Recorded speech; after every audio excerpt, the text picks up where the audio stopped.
Alors on y va, là vous n'avez rien à écrire, juste à écouter la vidéo. Donc on va voir ensemble quels sont les piliers du CSS dans le sens des notions, une sorte de petite checklist que vous allez avoir tout le temps dans votre tête quand vous allez coder pour essayer de faire le code, le meilleur code possible en fait en CSS. Alors qu'est-ce qu'on va voir? On va voir trois grands piliers.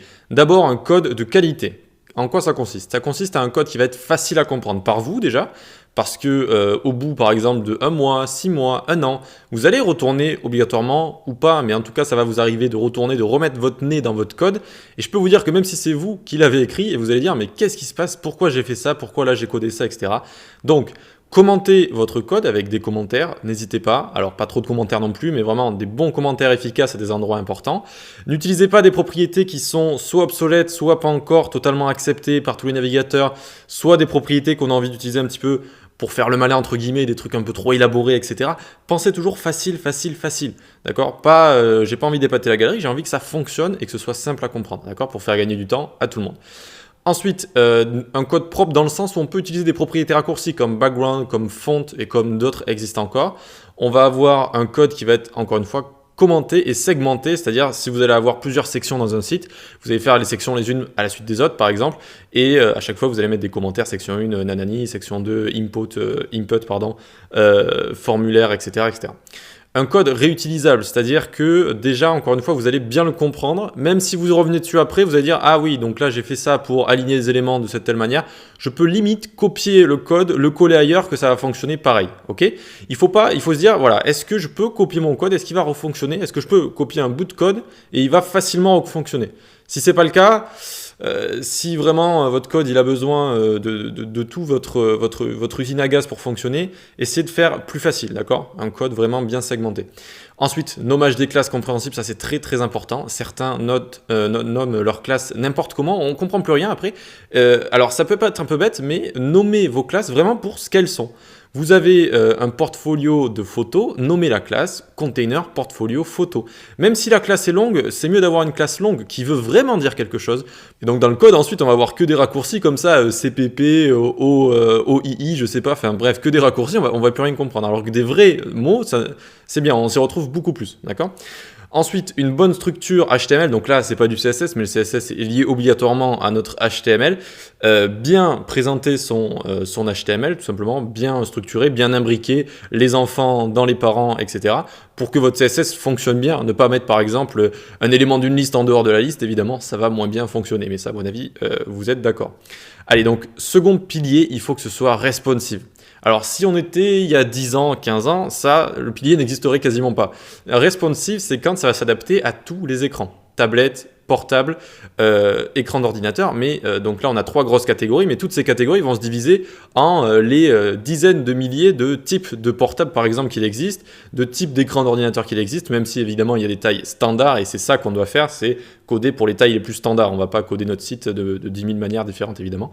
Mais voilà, il faut que ce soit en portable correct, en tablette correct et en écran d'ordinateur correct. En plus, c'est que Google va vous noter très très dur dessus. Si votre site n'est pas responsive en 2020 et plus, alors là c'est terminé, il ne sera jamais en première page, ou alors sauf cas vraiment exceptionnel, mais je ne vous le conseille pas du tout de ne faire un site qui n'est pas responsive. Il faut tester son site sur tous les écrans et voir si ça fonctionne bien.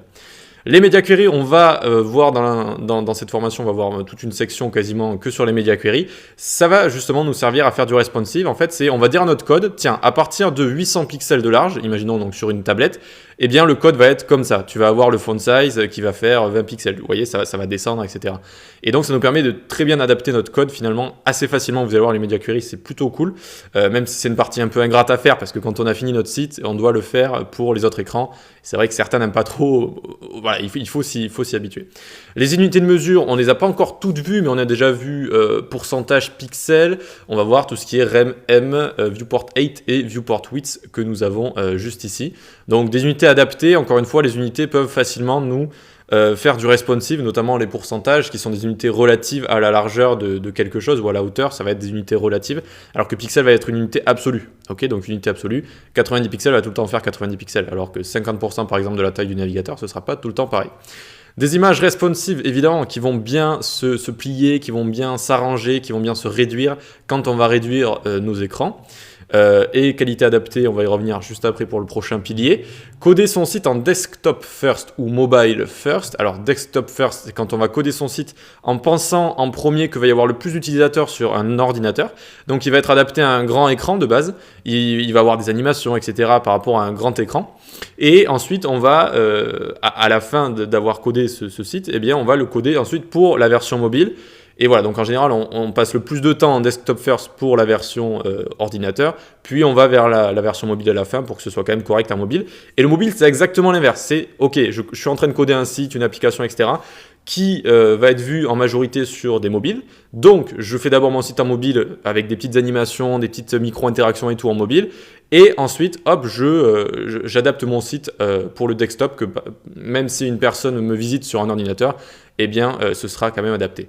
Ok, enfin le texte responsive, hein, évidemment, donc qui va s'adapter, histoire qu'on n'ait pas un texte énorme en portable et qu'on puisse toujours lire correctement le texte qui est à l'écran. Ok, donc ça c'est deuxième pilier. Donc premier pilier, code de qualité avec tout ce qu'on a ici. Deuxième pilier, responsive, c'est devenu vraiment la norme absolue. Et enfin, les performances. La performance, donc, essayez d'avoir des fichiers légers. Ne me produisez pas des énormes pâtés de code où finalement la moitié ne va pas être utilisée. Je vous montrerai un outil vers la fin qui va vous montrer ce qui est utilisé ou pas dans votre code CSS. C'est assez intéressant de regarder tout le temps ça à la fin.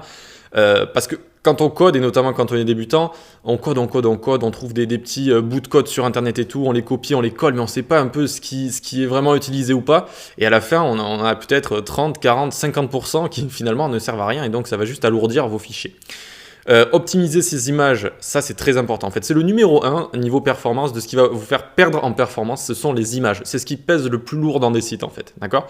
Et donc on va pouvoir les optimiser, notamment, il y a des petites techniques qui sont sorties, donc je vous montrerai à la section responsive notamment, pour adapter, c'est-à-dire on va montrer quand on sera en mode desktop, donc en mode grand écran, une image de haute qualité, et dès qu'on passe en mobile, eh bien en mobile, on le détecte, et on mettra une image en plus petite qualité, et donc on ne verra pas la perte de qualité vu qu'on sera sur mobile et que l'image sera beaucoup plus petite. Et donc ça va nous faire gagner de précieuses secondes en performance. Compresser son code, qu'est-ce que ça veut dire? Tout simplement, vous avez un code CSS comme on codait jusqu'à présent. Le compresser, ça va enlever tous les espaces entre. Ça va créer soit une grande ligne, soit plusieurs lignes, où le tout va être collé en fait. Alors pour un œil humain, c'est très dur de le lire, mais pour un ordinateur, il va comprendre comme si nous, on codait avec des espaces entre. Sauf que ça va être compressé, ça va prendre évidemment moins de place. Compresser les images, dont je vous l'ai un peu dit précédemment. Ah non, compresser, non, c'est pas ce que je vous ai dit précédemment. Souvent, les images vont être trop haute qualité par rapport là où on a envie de les intégrer. Imaginons, on a envie de mettre une petite image derrière notre performance ici.